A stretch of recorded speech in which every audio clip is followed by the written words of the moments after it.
dalam berdoa itu nanti ada beberapa etika, adab yang kalau kita kerjakan dengan adab itu mempercepat terkabulnya doa. Sama kayak anak minta ke orang tua, dengan adab kan lebih cepat diberikan dibandingkan dengan sekedar meminta tanpa adab. Yang ada malah orang tua bisa merespon dengan respon yang tidak diharapkan.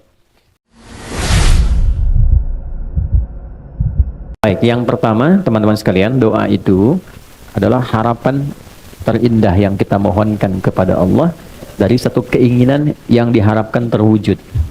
Ya, apa saja yang dimohonkan kadang-kadang ada kaitan dengan kebutuhan keluarga, ada dengan pekerjaan, ada dengan lingkungan kehidupan, dan doa menunjuk bahwa kita itu lemah. Itu poinnya. Kita itu lemah, kita butuh pertolongan, dan kita punya Tuhan. Karena itu Allah sangat tidak suka kalau ada hamba yang tidak mau berdoa.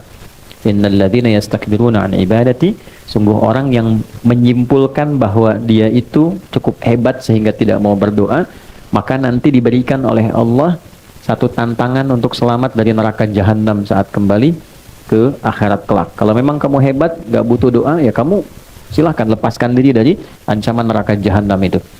Nah, dengan berdoa menunjukkan kita lemah. Dengan berdoa menunjukkan kita tidak bisa menguasai segalanya. Jadi kalaupun menata pekerjaan, tidak harus menguasai semuanya. Karena tidak mungkin kita bisa melakukan segala hal harus kita kuasai. Apa yang kita bisa optimalkan, jadikan itu sebagai titik fokusnya, yang lainnya melengkapi satu dengan yang lainnya. Kemudian dalam berdoa itu nanti ada beberapa etika, adab yang kalau kita kerjakan dengan adab itu mempercepat terkabulnya doa. Sama kayak anak minta ke orang tua, dengan adab kan lebih cepat diberikan dibandingkan dengan sekedar meminta tanpa adab. Yang ada malah orang tua bisa merespon dengan respon yang tidak diharapkan. Maka yang pertama, adab itu ada yang terkait waktu, kedua ada yang terkait tempat, ketiga ada yang terkait dengan keadaan. Misal, terkait dengan waktu, doa yang dipanjatkan di pertengahan malam itu berbeda waktunya dengan yang dipanjatkan dalam keadaan siang. Nah, kehusyuannya pun akan lain. Jadi kalau teman-teman buka Quran surah ke-73 Al-Muzammil di ayat yang ke-6, ya, apalagi ini dipanjatkan dalam keadaan tahajud misalnya, itu sentuhan ke hatinya lain. Inna nasyi'atal laili hiya ashaddu wata'aw wa aqwamu qila. Sungguh bangun malam itu supaya kita bisa bermunajat, itu keheningan malam bisa mengantarkan kehusyuan pada permohonan kita sehingga menyentuh kepada jiwa. Karena gangguannya nggak banyak. Makanya tahajud itu kenapa utama walaupun sholat sunnah? Karena memang malam ini kita bisa melepaskan dari kepenatan dunia, menghilangkan dari berbagai macam perhatian yang memungkinkan kita tidak khusyuk dalam ibadah. Kalau siang kan yang lihat banyak, ya kan? Ya, kalau ke masjid lagi sendirian khusyuk, begitu banyak orang makin meningkat, gitu kan? Nah, kalau malam siapa yang mau perhatikan? Riaknya tipis, ya. Kemudian sum'ah pengen didengar orang juga tipis karena nggak semua orang bangun. Nah, makanya kalau ada masalah yang urgent ya, teman-teman yang ibu ataupun teman-teman yang ikhwan, biasakan bangun malam. Minta sama Allah. Ya, waktu yang paling enak itu kalau sekarang subuh misalnya jam 4.44 lah ya, kurang lebih gitu ya. 4.44. Misal Anda bisa bangun dari setengah 4, jam 4 gitu. Nah, 4 ke setengah 5 itu namanya waktu sahar. Waktu sahar itu waktu paling bagus-bagusnya untuk istighfar dan berdoa. Ya, di situ ada petunjuknya di Quran surah ke-51 ayat ke-18. Wabil ashari hum yastaghfirun. Ada kebiasaan satu keluarga itu orang-orang yang menghidupkan waktu akhir malam menjelang subuh dengan istighfar, mengoreksi diri. Bisa dilakukan dengan keluarga kompak.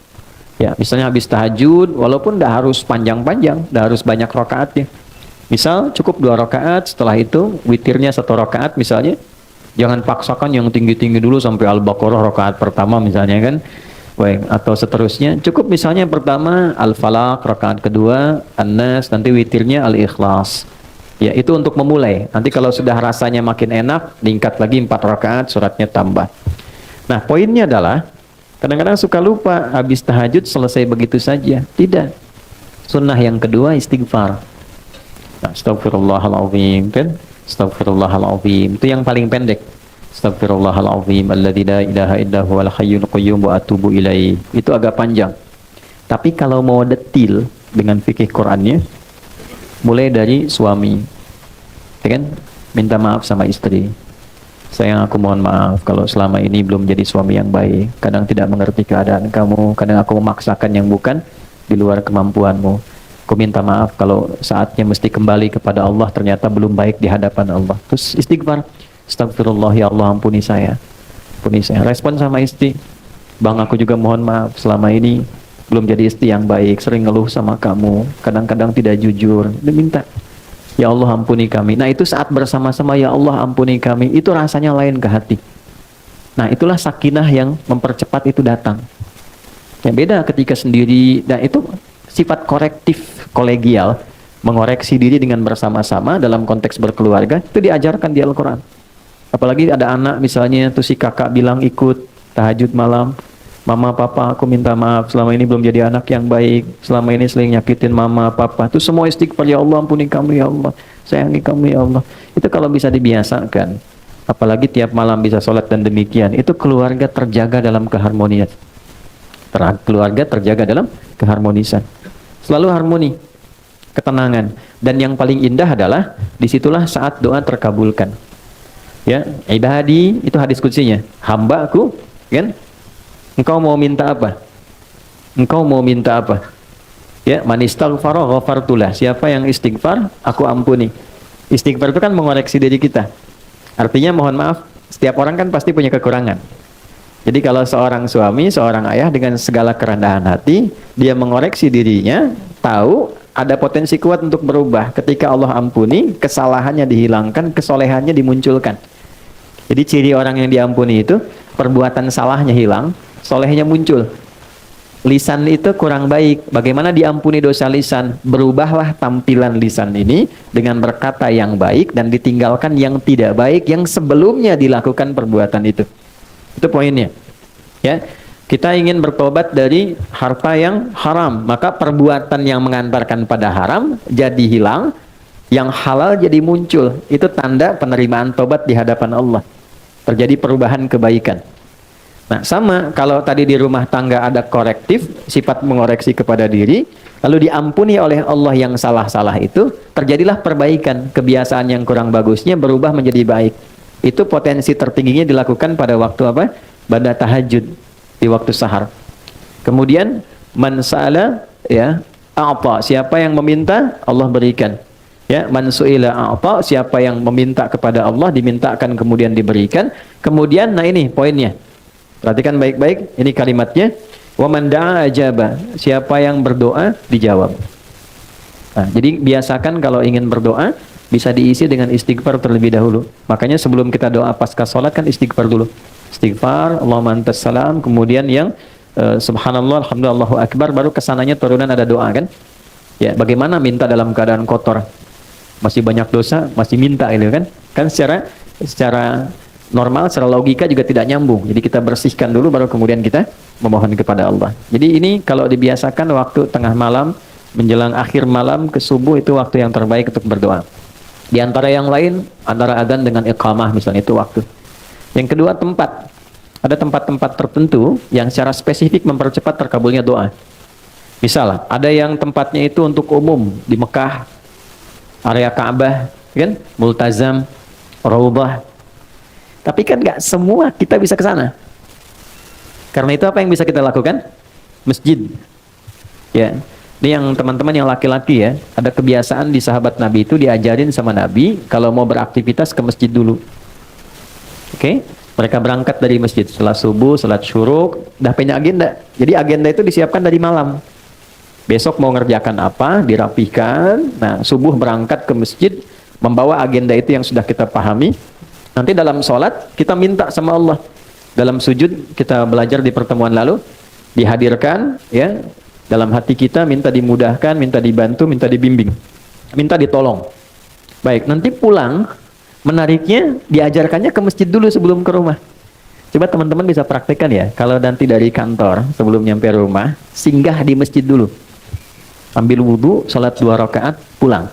Itu auranya akan beda dibandingkan langsung dari kantor ke rumah. Nggak percaya silakan. Di masjid tuh auranya ada aura ketenangan, kenyamanan, kedamaian. Jadi pulang nyampe rumah itu yang didapatkan oleh keluarga, aura kedamaian. Dan itu yang dibutuhkan. Dibandingkan dengan macet di jalan, di kantor banyak persoalan, ketika ke rumah melihat anak yang sudah nunggu seakan jadi beban. Jadi masalah. Ya kan? Pusingnya dibawa ke rumah kan? Beda dengan Anda sholat 2 rakaat, setelah itu berdoa, ya Allah aku sudah berikhtiar seperti apa yang telah Engkau perintahkan, sekarang aku bertawakal hasilnya dari apa yang telah Engkau janjikan. Pulang ke rumah, ketemu anak, semuanya senang. Dia menunggu, ada yang bikin gambar, ada yang macam-macam. Dan ingat ya, Anda sehebat apapun di kantor, yang dibutuhkan oleh anak dan istri di rumah adalah sosok ayah dan suami. Bukan seorang direktur, bukan seorang manajer, atau seorang ahli apapun. Saya jadi ustadz, jadi kiai, sampai hari ini, alim misalnya disebut oleh orang syekh di luar, sampai ke rumah, nggak pernah anak saya menyebut dengan nama itu. Assalamualaikum kiai, nggak ada. Ini bikin ayahnya kok. Ya, ini bikin ayahnya. Assalamualaikum ustadz, nggak ada. Tunggu sampai malam pun, buya, main kuda yuk. Ya, masih main petak umpet, main kuda-kudaan, dan mereka menggambar, kadang bikin karya berjam-jam, cuman pengen dilihatkan pada ayahnya. Lantas siapa Anda yang kemudian direktur di perusahaan, nyampe ke rumah pengen jadi direktur juga? Nah, terus anak ya dengan segala ekspresinya ingin dipersembahkan, lantas tiba-tiba mendapatkan kemarahan yang bukan pada haknya. Nah ini ada bagian tertentu yang bisa kita dapatkan dari aura masjid. Kalau pengen tarik ke rumah, bikin mihrab. Ya, masa rumah luas, kamar banyak, gak ada satupun dihususkan untuk ibadah. Ya, mihrab itu tempat khusus yang fokusnya untuk ibadah saja. Dibaca Qurannya di situ, ngajinya di situ, sholatnya di situ. Tapi dunia keluar. Oke, termasuk bikin status, ciplik lagi di mihrab, jangan ganggu ya. Nah, ini keluar dulu tuh. Ya, jangan dipakai, makan, minum, keluar. Mihrab itu tempat yang disebut spesifik dalam Quran. Dia punya 2 keistimewaan. Mempercepat terkabulnya doa, mendatangkan rizki dari sisi yang tidak diduga. Ya, itu ada di Quran surah ketiga Ali Imran ayat 37. Ya, fataqabbalaha rabbuha biqabulin hasanin wa ambataha nabatan hasana wa kaffalaha Zakaria. Poinnya, kullama dakhala 'alaiha Zakaria al-mihrab wajada 'indaha rizqa. Qala ya Maryam anna laki hadha? Qalat huwa min 'indillah. Poinnya, innallaha yarzuqu man yasha' bighairi hisab. Jadi kalau punya mihrab, makanya kenapa imam mimpinnya di mihrab? Kan tempat imam ngimamin di masjid mihrab kan? Karena memang di tempat itulah cepat terkabulnya doa, imam mewakili pemohon doa dari makmum. Untuk itu ada kualifikasi imam yang tidak sama dengan makmum. Imam di kantor tidak sama dengan imam di masjid. Jadi jangan paksakan jadi imam di kantor, pengen setara di masjid. Fikihnya beda, ruang dan waktunya tidak sama. Kualifikasinya tidak serupa. Pelajari boleh, kalau sudah paham boleh dilakukan. Saya pernah mimpin pesantren di Jakarta, di Lebak Bulus. Itu di situ lingkaran ada para pejabat di satu instansi. Karena jadi pejabat di kantor, pengen jadi pejabat di masjid. Jadi motivasi yang bagus, pengen jadi imam dan memaksa jadi imam. Bilang bagus, kapan lagi ada pejabat mau jadi imam di masjid? Ya, tapi ternyata bacaan bermasalah. Maka ketika diingatkan oleh santri, jawabannya juga bagus, mengesankan. Justru kami jadi imam untuk dibenarkan bacaannya. Saya datang kan, Pak, bagus sekali Pak, luar biasa. Kapan lagi ada pejabat mau jadi imam di masjid? Masya Allah. Tapi begini, supaya bacaannya benar dan bagus, dan kehormatan Bapak pun jadi istimewa saat jadi imam, saya tawarkan begini. Nanti sebelum Bapak ngimami, saya tugaskan santri untuk mendengar bacaan Bapak. Kalau baik ditetapkan, kalau kurang dikoreksi. Tapi tidak menurunkan status Bapak jadi imam. Bapak tetap imam, zuhur dan asar. Kan tidak dikoreksi. Ya kan? Yang penting bagi pejabat kan nggak turun jabatan. Ya kan? Bapak tetap imam tapi zuhur dan asar. Tapi kalau ingin subuh, maghrib dan isya, Bapak dengarkan dulu, nanti koreksi. Nah, dalam rangka koreksi itu saya pimpin dengan yang lain. Oh, sepakat Ustaz. Yang penting kan nggak turun jabatan, ya kan? Nah, setelah berlangsung dipimpin, terasa bagus, nyaman, akhirnya kita tawari, Pak silakan. Oh enggak, udah ini aja, bagus kok, ya kan? Nah, jadi kadang-kadang ada pola komunikasi hikmah itu tidak harus selalu marah. Orang belum tahu diberitahu, bukan dimarahi. Ya, maka di rumah bikin Walaupun tidak harus satu ruangan, sehamparan sejadah kita bisa sholat, kita bisa minta. Nah, itu mempercepat terkabulnya doa. Jadi tempat sudah, kemudian waktu juga sudah, ya kan? Nah, yang ketiga adalah kondisi. Kondisi itu biasanya berkumpulnya orang-orang saleh saat pengajian. Ya, hadisnya ada di riwayat Ibnu Majah. Ya, man salaka tariqan yaltamisu fihi ilman sahalallahu lahu tariqan ilal jannah wa innal malaikata la tad'u ajnihataha ridan li talibil ilmi. Paham? Tidak. Siapapun yang menginvestasikan, meluangkan waktu, tenaganya, kesibukannya, dan dia arahkan satu bagian waktunya untuk belajar agama. Walaupun dia cuma ngaji satu ayat, satu hadis, itu Allah perintahkan pada malaikat, catat semua investasi, waktu, tenaga, keringatnya untuk dilipat gandakan pahala demi meringankan langkahnya menuju surga. Oke? Jadi ini nggak mudah. Wa innal malaikata, dan berikan satu tambahan saat dia mulai berangkat tapi niatnya memang spesifik untuk belajar. Maka ada malaikat yang Allah perintahkan untuk membentangkan sayapnya, memberikan ridha kepada orang ini sampai dia pulang kembali. Nah, di antara makna ridhonya malaikat itu, di antara maknanya mengaminkan doa yang dimohonkan. Itu teman-teman, saya yakin sekali banyak yang punya harapan pengen ini dan itu, dari sejak berangkat tuh isi dengan doa. Oke? Di jalan, belum datang isi dengan doa. Selesai kita berdoa, pulang. Nah, di antara doa itu ada yang sifatnya umum, ada yang mungkin sifatnya spesifik. Hadirkan tuh. Ya, karena malaikat mengaminkan. Karena itu malaikat sifatnya ghaib, nggak nampak. Kalau nampak kan masalah. Ya Allah, mohon malaikat samping. Kenapa, John? Bapak siapa? Malaikat maut. Ini nggak jadi kita doa balik. Ya, nah ini sifat-sifat seperti ini. Alhamdulillah, tiga ini tergabungkan. Tempatnya baik, tempat orang menghafal Quran, rumah Quran, dalam keadaan yang baik, dan insya Allah dengan orang-orang yang baik.